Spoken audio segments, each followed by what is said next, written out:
Okay, well, good morning. Thank you, 3 individuals, for showing up to this. Today I have the pleasure of presenting to you on the treatment of endurance athletes.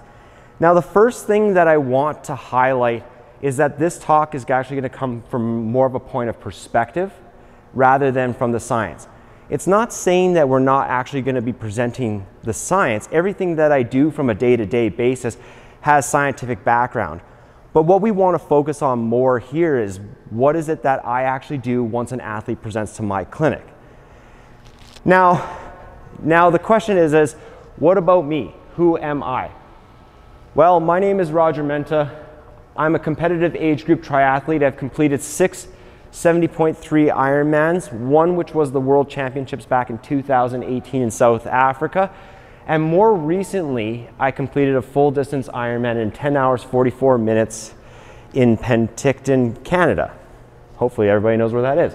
My main objective as an athlete going forward is actually finding my qualification spot to the Kona World Championships in Hawaii. So that's going to be the process for the next year. I'm also a sports specialist chiropractor that's a lead therapist at Move to Move in Calgary, Alberta.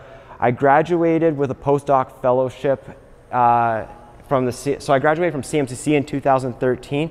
I completed my residency in 2015 and graduated with my postdoc fellowship in 2017.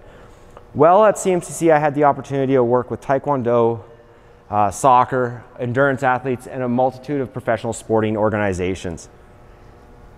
Now, an interesting fact is a couple of years ago, we held a conference that was specifically related to golf.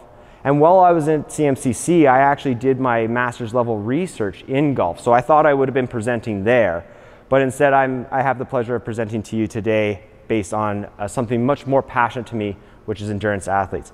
I'm also a functional range systems instructor, which is a system that was developed by Dr. Andrea Spina, who actually is also a sports specialist chiropractor. Now that you know a little bit about me, I want to take you on a little bit of a journey. I want to tell you a story about a professional triathlete, Jason Pohl. But before we get there, I want you guys to just close your eyes. I want you to imagine and feel what it feels like to complete an Ironman distance triathlon. So imagine that you're sitting there. You're getting ready to start the swim. Your heart is pounding, the adrenaline's starting to rush, and now you're taxed with the idea of completing a 3.8 kilometer swim. Many of which people in triathlon, that's not their strong point. As soon as you exit the water, you move to your transition and move onto the bike, where you will ride for 180 kilometers. Your legs will burn. It'll take somewhere between 4.5 and 8 hours to complete the entire bike portion. And as you get off the bike, you're now taxed with the complexity of having to run an entire marathon. Oftentimes people will say a marathon in itself is difficult enough to complete.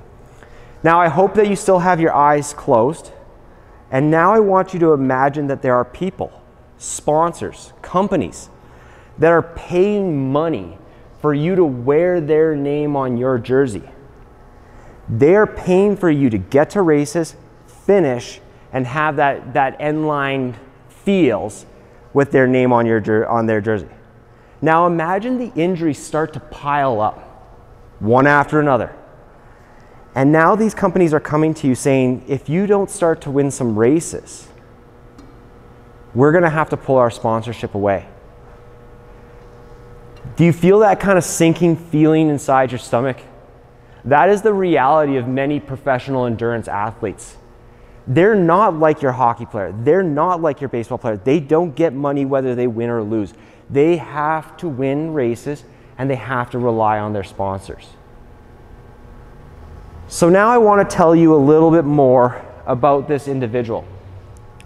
In front of you, you see a timeline of Jason Pohl's professional career. You can obviously open your eyes. But it doesn't start off in the endurance world. It actually has a really unique start. Here at the beginning of the timeline, 1997, we have a 6-year-old Jason who's like every other Canadian, just wants to play hockey, wants to be a professional hockey goalie. We see that through time, it's at about the ripe age of 17 that he experiences his first insidious lung collapse, which a year later was surgically corrected. But that didn't end his hockey career. He actually then continued on playing till he was about 22 years old. Now I highlighted that in red, and you can see that at this point he had an additional 12 lung collapses, and it ended his hockey career. He just didn't want to do it anymore. But this is when he said that I'm going to use the world of endurance sport to rehabilitate my lungs. So it was a year later he completed his first marathon, and a year after that he actually completed his first full distance Ironman triathlon, which he did extremely well in and was able to turn pro. Now I want to put the brakes on for a second. Let's think about that. We have an individual who had 12 lung collapses. He was able to find a way to adapt his tissue enough to become a professional triathlete. I actually find that that's quite amazing when we think about the world of our tissue. It doesn't just stop, it can actually continue to adapt as we age and depending on the loads we put on it. But what we also start to see here is that in 2015, he started to notice left Achilles pain. 3 years after that, he started to notice right Achilles pain, likely due to compensatory patterns of just having to not load that left Achilles as much. But what I really want to draw your attention to is actually this highlighted red box. And this is actually one of the most significant parts of this chart. We see these multitude of DNFs. Did not finish. These are one of the hardest things for athletes to deal with. Did not finish Oceanside. Did not finish Chattanooga. And more recently, did not finish Mount Tremblant. Now this is where the story gets a little bit more interesting on how I actually met Jason Pohl.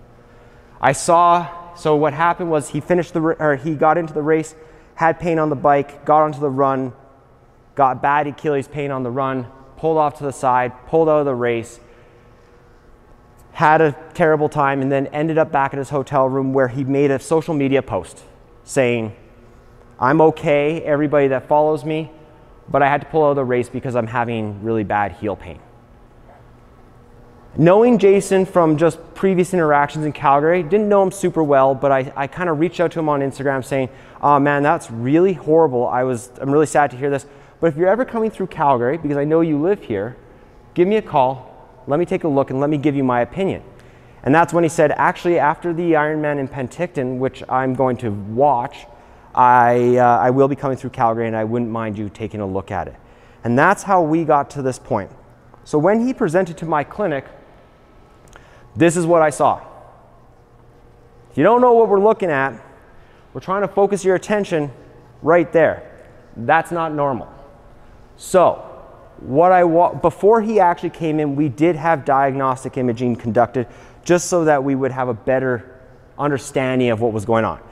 When we look at this, the imaging demonstrated that he has Hagelin's deformity, which is a bony change to his calcaneus. We had retrocalcaneal bursitis, and we had micro tears of the Achilles tendon. So what we're going to do is we're going to use the rest of this presentation to kind of highlight how we manage this case. Now I know nothing on this slide looks or sounds super intriguing, but this at the end of the day is the clinical process that I go through every single time I see an athlete. Doesn't matter whether they're pro or amateur, I'm always going to assess, develop a plan of action, provide the appropriate therapeutic intervention, and then apply exercise. Now classically, we see this as the continuum. What I hope to achieve by the end of the day is that we understand that there's actually very limited difference between what a therapeutic intervention is and what an exercise intervention is. They simply are happening in flux. They go from therapy to exercise and back and forth. But I am going to give a warning, or maybe it's an apology, But what you're not going to find from this presentation is a list of exercises. Ultimately, every person that we see that comes through our clinic is different, and they require a special different type of input or some type of or different type of exercise. So I'm not going to sit here and say this is what we do. The intent of this presentation is simply to provide you a framework and hopefully give you something that you can go to work the next day, apply in a setting, and just give you a different perspective as you work. Now, as we saw at the very beginning, the most important part of any interaction is the assessment. The assessment provides us with a very clear path to how we're going to treat that athlete. The first thing it does is it provides context. We talk to the person. We find out what they did. Was there a trauma? How much training they're doing? Is this new to them? So it allows us to understand who that person is. That's important because it helps us also generate a better understanding of what we're going to do for them. The main important, or one of the most important things of an assessment is actually to decrease subjectivity. Obviously, the more objective data that we have, the more precise our diagnosis is going to be, which is going to allow the right therapeutic interventions. But oftentimes, the way that I view my assessment is that it really just helps me minimize complexity. If I simply get an athlete out here, ask them to run, jump, squat, there's so many variables that are going on in a day-to-day that it becomes very hard for me to say what is actually wrong with this athlete. So then what we're trying to do is we're trying to break it down to its component parts. With those component parts, we then can look at an individual, say, okay, we see this going on, we see this going on, and now we have a better idea of what our plan is going forward in the future. So once we use our assessment to provide context, decrease subjectivity, and minimize complexity, it essentially helps us categorize a hierarchy of needs to establish the priority of treatment. What needs to be dealt with first in order to ensure that people are getting better? It's not simply saying this is what's wrong, this is what we do. We have to have a way of thinking in order to create that path of least resistance. Now, the next thing that comes to mind is how do we actually assess these individuals? In the modern era, we've become confused or reliant on technology to give us more and more information. We're using hand grip dynamometers, we're using force plates, and I'm not saying any of those things are bad. But we have to remember that we are manual therapists, and we have two of the most important things at our disposal almost every single day. We have our eyes and we have our hands. Those are very important in assessing individuals. Now, we can aid the visual system with technology. I use cameras all the time to film individuals to allow me to slow movements down and try and understand them better. But what does it mean when we're using our visual system? It's what do we see? What do we see from a global perspective? So these are those big things. What do we see when we see them running? What do we see when we see them biking or swimming or even doing a squat? The isolated visual system says when we slow that down and we take those component parts, are we seeing specific movement dysfunctions that we can then correlate and create a treatment plan with? I think us as manual therapists, the tactile system is one of the most important things that we do. We take our hand, we place it on a patient, and we feel. That information that we feel gives us so much data. But what we have to remember here is that we simply are going to utilize passive motion. So let's think about this. I take my hand, I place it on a person's leg, and then I move that leg through space. I then ask myself, what am I feeling?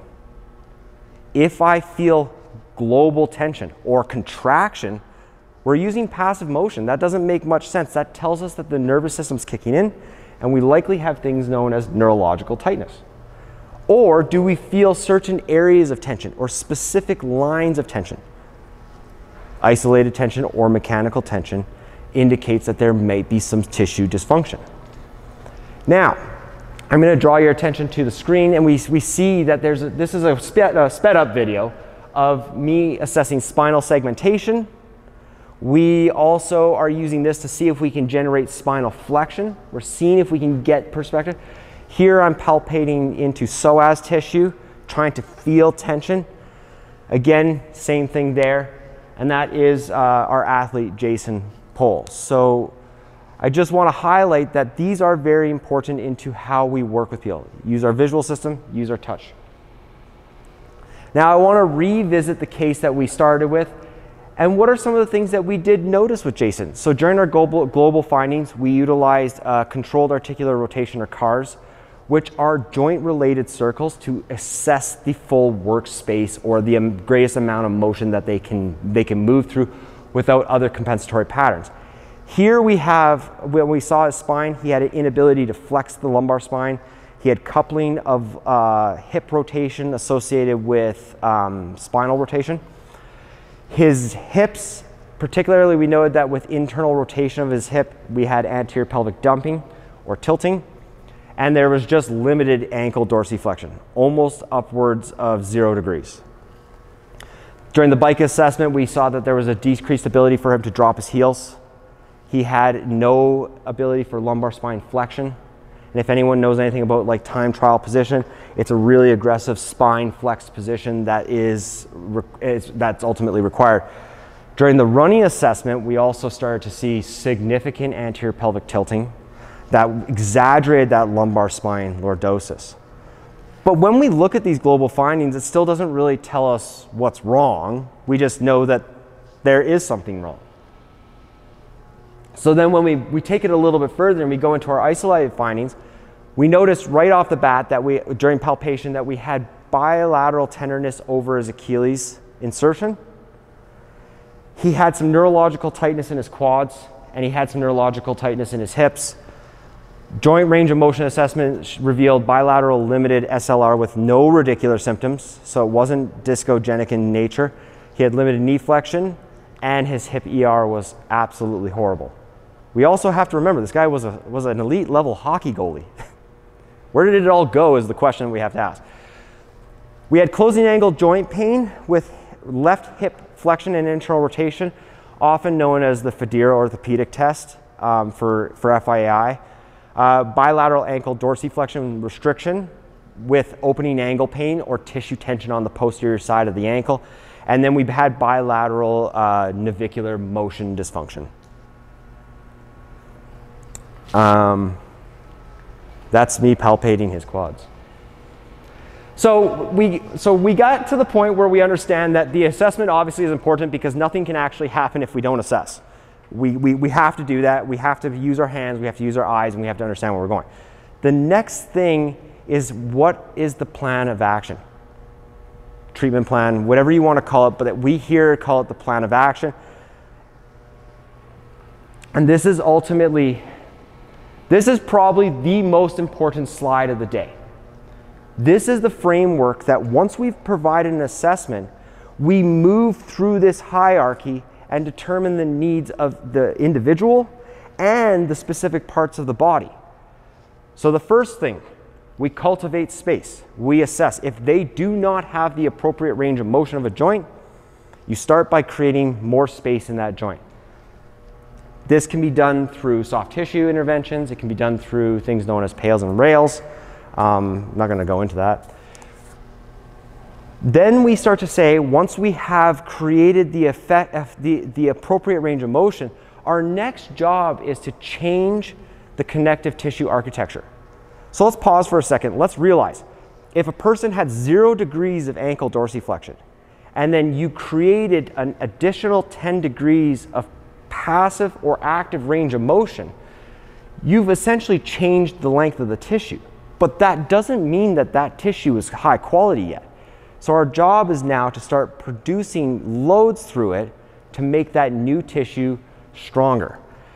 Then we take it even one step further and we start to increase the strength of that connective tissue. So we start to put external loads or increase that load-bearing capacity on that, and then finally we get to the muscular adaptations that are required. This is important because most of the time when we present to a clinic, it's actually done in the exact opposite. We do an assessment, we say they have glute med weakness, and we automatically start trying to create muscular adaptations. We start to strengthen that glute med. But if we take a muscle and we start to strengthen it on a joint that doesn't move well, we're effectively going to change how that joint moves, and we're probably going to have greater dysfunction in the long term. So the question we have to ask ourselves is actually, what is treatment? Treatment is simply the application of an intervention to create some type of change. This can be done through mobilization, soft tissue, exercise, needling.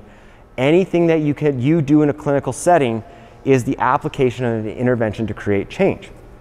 Now, we also have to remember that the treatment is the complex integration of each one of these systems, and it's going to produce either a positive or negative cellular adaptation.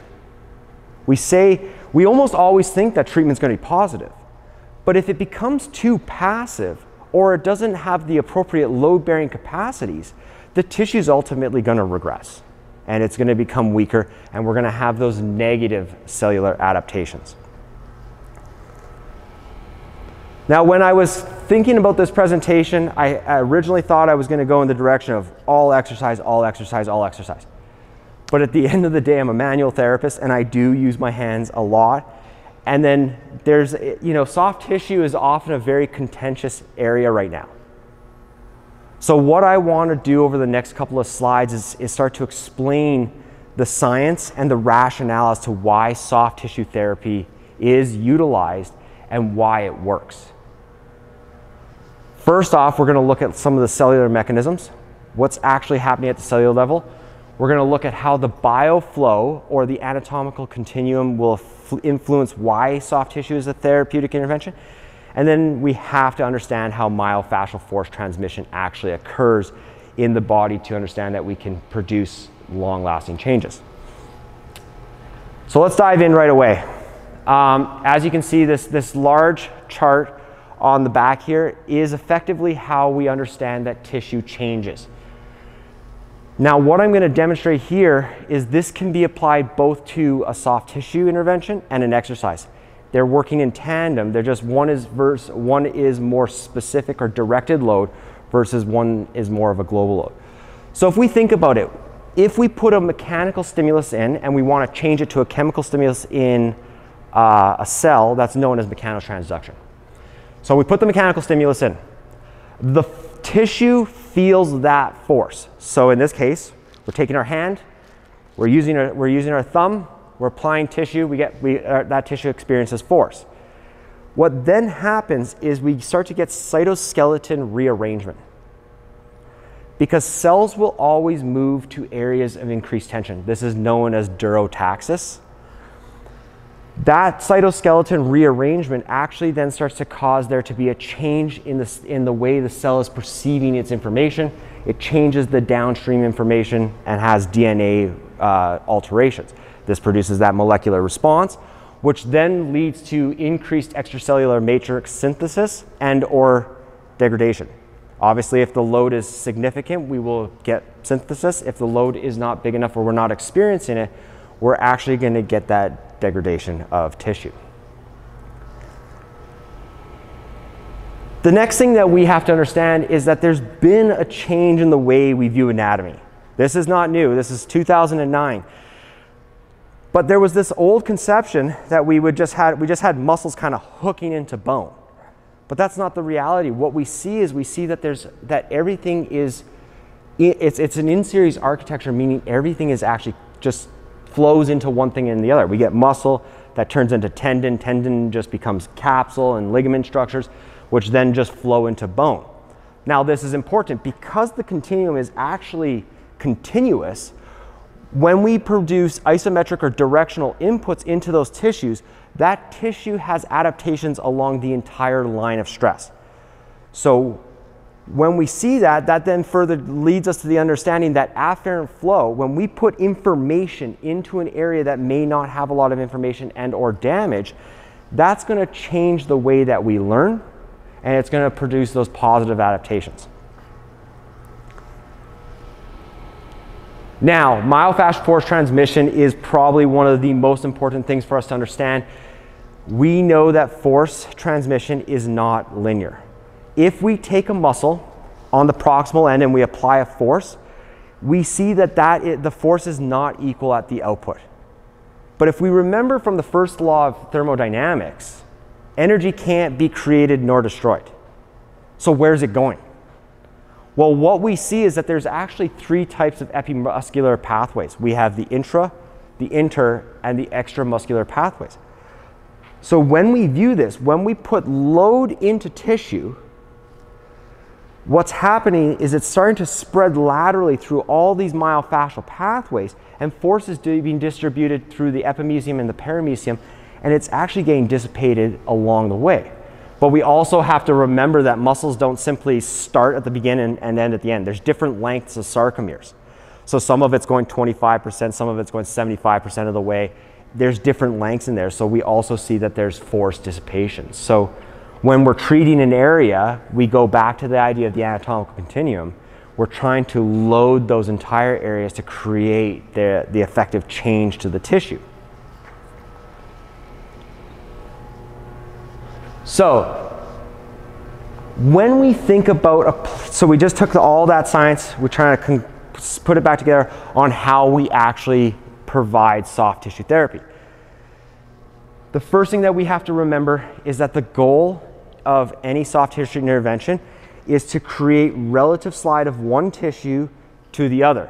Now that can be within a muscle, so intra, or it can be between two muscles, and that's intermuscular layers.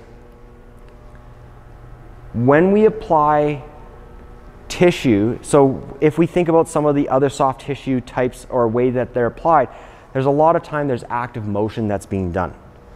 But that doesn't make much sense because it's actually giving us false feedback or taking us away from our specific intent of applying load to a tissue. So what we need in soft tissue is passive motion treatment. So just bear with me here. When we think about taking our thumb, we want to compress to depth. We want to get to the tissue that we want. From that point, our next thing is to create some type of tension. So we're gonna give it some aspect of directional load. We're then going to amplify that directionality by taking the limb and or joint through a greater range of motion, providing more tension. This ultimately inside our cells and inside our body produces a directional force. If we go back to the first thing, directional force leads to the synthesis of extracellular matrix, which gives us new tissue, gives us high quality tissue. Now, one of the most important things when it comes to soft tissue therapy is time. We can't simply say, do 5 passes, do 10 passes. You know, that's not necessarily going to produce the anatomical changes. The question people are going to ask is, well, what is the right amount of time? The literature is kind of starting to show that it's about 2 minutes in duration or longer. And then all of a sudden we're getting, oh, how am I going to provide soft tissue therapy for 2 entire minutes to one area? It's not simply about the aspect of providing 2 minutes of consistent soft tissue. There's other things that we can apply during that time. If we get a tissue in an area of relative stretch, we have load. From there, we can do soft tissue therapy, which we don't necessarily need to back out all the way. We just kind of work within that 10-15 degree range of end range to create directional tissue loading. But what we also can do is we can provide isometric loads, passive stretch loads. All those things are going to continue to add to time under tension. So then if we start to think about that, it's actually 2 minutes actually becomes very easy to acquire. Now, what does time actually do? Time actually gives us thixotrophy. I got to figure out how to say that word. Thixotrophy. But what this means is that when we apply directional loads, we actually get thickening of extracellular matrix, which means that we are getting change to that tissue. Also, there's the idea of anisotropy. Isotropy being the idea of that when we have tissue damage, we just get a haphazardous orientation of tissue. Anisotropy suggesting that when we have directional forces and or loads, we get a lining up of that tissue over time. So our soft tissue interventions need to be very intentful when we're working through. There is a time and a place for joint manipulation and mobilization. we have to remember that a joint mob and or manipulation is the passive movement of a skeletal joint. This is going to result in a temporary increase in passive range of motion, and it's going to help reduce pain. This gives us a window of opportunity for us to apply other interventions. Remember, treatment is the accumulation of interventions that are going to give us long-lasting changes. And then there are some situations where there are two joints that can't be moved or tissue can't be adapted via soft tissue therapy. A lot of the ankle joints fall into this place, so actually providing mobilization can be very significant and produce very powerful effects to change the way we move. Now, let's revisit our case with Jason Pohl. So here we have his ankle, and the question that I'm going to get at this point is, what is it that we did? So every time Jason came into the clinic, he did his CARs, his controlled articulation or controlled articular rotations to warm up his tissue. Following that, he would present himself to my table. Here I would go under a generalized assessment of, in this case, the ankle.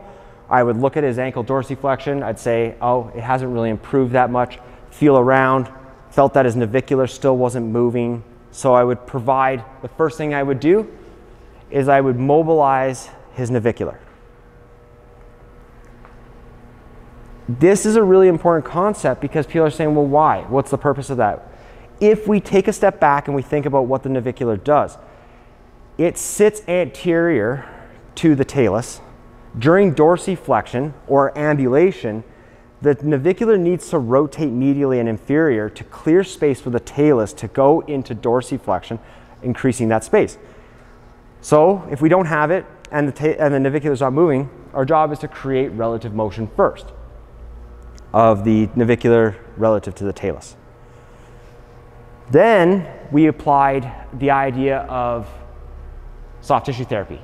Here we were focusing on creating relative tissue of triceps surae tissue, tibialis posterior, flexor digitorum, flexor hallucis, all that tissue, we're trying to get relative motion so that there was less impedance when he was trying to move both into pronation and into dorsiflexion. Upon the completion of giving him soft tissue interventions, we would then move right off the table into exercise interventions. We would take that load one step further. So we would take that ankle, put it into relative dorsiflexion as far as he could go till he felt tension. At this point, we would apply isometric loading at length, again, directional forces, to produce positive anatomical adaptations. These are known as Pales contractions, so pushing in. There's also known as Rails contraction, which is the opposite side, so we pull in to try and further increase the range of motion using the anterior structures. And this would be a cyclic thing, so sometimes we would have to go up, we'd be working on the table, we would be working on the ground. It was a back and forth and ebb and flow type situation. Now, we didn't just work on his ankles, we did also work on his spine and his hips and his knees, but I just wanted to point out some of these areas of concern.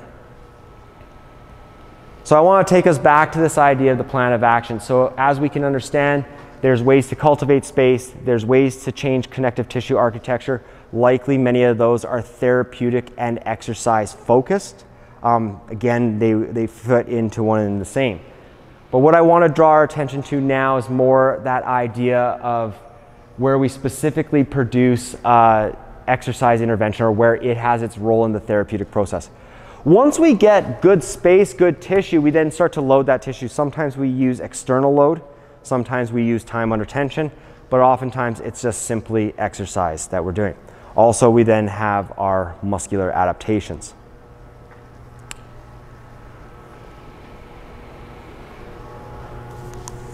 So when we think about developing connective tissue strength, this is the idea of loading a tissue, and we do this via loading a tissue at length or by utilizing optimal velocity. This can be achieved via submaximal or maximal efforts, and that's simply the idea of whether we're taking a tissue to not fatigue or to fatigue. And we're utilizing the idea of time under tension or the rate of development. Oftentimes we find that, like,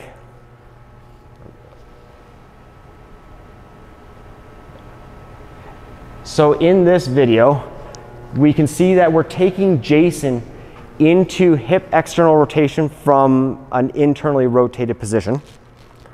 The goal of this was for Jason to hold as much tension as he could until that tissue began to fatigue out. So what we see is we see that I'm working very hard. That's one thing we see. But we also see that he is trying to externally rotate that hip and allow it to not fatigue out. But as this video continues to go on, we start to see the band starts to overload that tissue and it starts to pull that leg up. And now we're starting to see those positive anatomical adaptations because we're actually getting load all the way through that hip. This would be an eccentric load. Now, muscular adaptations. The most important point is that it requires normalized connective tissue. Why? Well, we have to remember that the muscle is the red stuff. It contracts, it has the contractile proteins that pulls on the white stuff, which is your connective tissue. If your connective tissue is not good, it's not going to pull well. But we also got to remember the connective tissue then becomes the joint, which pulls the joint into motion. So we don't need muscular adaptations on bad connective tissue. We need muscular adaptations on good quality or normalized connective tissue. Question is what is normalized connective tissue? That's honestly up to your best clinical judgment. Did you get load through it? Can it bear load? Can it go on? But we have to remember that it's always intent driven. It's not always 3 sets of 15. It's not always 2 sets of 8. It's what are we trying to produce when it comes to the anatomical adaptations? Are we trying to produce fast twitch changes? Are we producing slow twitch changes? Are we looking to increase mass? Are we looking to increase strength? Are we looking to increase efficiency? If we think about increasing mass or hypertrophy, we think about loads that often are taking anywhere between 30 and 60 seconds. We also go back into standard way of thinking that that's probably somewhere between 7 and 10 repetitions. If we want to increase strength, we understand that those loads usually exist below 24 seconds. So probably about 5 repetitions, 3 to 5. And efficiency is rate of force development. How do we recruit more nervous system stuff? Oftentimes not done to fatigue. And then that points us to our last point where we get this idea of, are we taking a muscle to failure? Is that the adaptation we want? Or are we simply trying to improve how that muscle works in conjunction? So here in this video, you can see that we are utilizing a level 3 CAR, which simply means the same as level 1, but now we're taking an external load and an ankle weight, and we're having Jason work through his full range of motion. This will be done for upwards of 2 minutes, maybe even longer, until he starts to say, the tissue's fatigued, I'm tired. Then we know that we've gone the positive anatomical adaptations that we want. I want to pause for a second here because one of the questions that we will get a lot as clinicians is, do we do our rehab before or do we do our rehab after? Well, what's the intent? The intent matters. We go back to that. If we want to produce good cumulative effects, oftentimes we'll send that athlete out for their primary workout. In a lot of these triathletes, it'll exist anywhere between 2 and 7 hours of the work, and then they'll come back and then they'll do their ancillary work on it. We have to remember their job is to run, cycle, swim. So why would we put the loading before it? That's not the primary goal. The loading that they need is the adaptations from their sport. The goal that we should have is to take an additional load and then put it on top of it. But we have to be a little bit more mindful here because we also have to then teach our athlete or the person that we're working with to say, hey, if it starts to hurt or it gets fatigued out a little earlier than expected, that's okay. We're just adding cumulative volume without trying to overdo the tissue. So where's our most recent update? Well, Jason does plan to compete in about 4 weeks' time in Indian Wells. It's a 70.3 competition. It'll be the last one of the American calendar. His current volume is somewhere upwards of 38 hours. He's swimming just over 6 hours, bikes about 15, runs 3.5, does strength and conditioning 2 hours a week. And the most important thing is he is still putting in about 9 hours a week of rehab to make sure that his tissue is undergoing positive adaptations. Interestingly, when he's usually racing and doing long runs, he's usually around 350 to 355 per kilometer. Tempo work is obviously closer to 320. Right now, he's kind of pushing that 405, 410 range. But we haven't put any intensity in, mostly just because we're just trying to build up the tissue tolerance at this point. So in conclusion, your job as a manual therapist is to create positive adaptations to an injured or dysfunctional person or athlete. We have to remember that we have a hierarchy of needs. If the person does not have enough space, our job becomes giving them space. Once we have the appropriate amount of space, we develop good connective tissue architecture through soft tissue interventions, through exercise interventions. We then increase the strength of that connective tissue, so we start to load it. And then finally, we take our human and we provide the positive muscular adaptations that will improve their protection of that injury, but also produce positive performance gains. One of my favorite quotes, especially from the triathlon community, is you don't play triathlon, you play soccer, it's fun.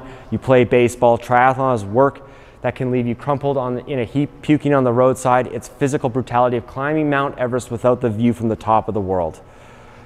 And I just want to thank everybody for taking the time to listen to this presentation.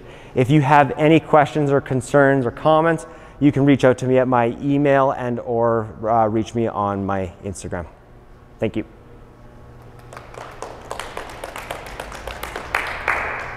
Questions? That was good. Okay. Any questions? We have to have Why does muscular adaptation come at the end after? You know, it doesn't, and I think it's oftentimes we view this a little bit confused, obviously, with the way that we view it from that hierarchy, is it is at the end. But when we think about it, we have to create a good structure, whether it's a joint and or tissue, before we start to load it, right? Because, you know, I often think about people who have no range of motion, and then we're starting to get, so a spine's a great example. We have no motion in our spine. We can't flex, we can't extend. Well, we're saying that your spine is weak, so then we put you into a muscular adaptation, which is some type of spine strengthening. Usually it's a plank, which is really not a spine exercise because the spine is not moving. It's a core exercise. So what ends up happening is we end up creating more stiffness. And because we create more stiffness on something that's already not moving, it moves less. And then we have to remember, especially when we're talking about endurance athletes, runners, the spine actually does rotate. It's actually a shearing action that happens. So we need a lot of motion in the spine. So if our goal is to load that tissue, make it stronger, make the muscle stronger, that's not the right intervention, because it doesn't follow our lines of our assessment. Our assessment said their spine didn't move. So if you don't have the range of motion, you got to go back to cultivating space first. It's the most important thing. Once you cultivate enough space, and I don't know what that answer is for that individual person, but once you cultivate space, then you can go through the positive adaptations. But I think yeah, you know, in clinical settings, muscular strength always just kind of runs to the front of it, and that's a big thing. That's just doesn't make a lot of sense when it comes to producing long-lasting adaptation.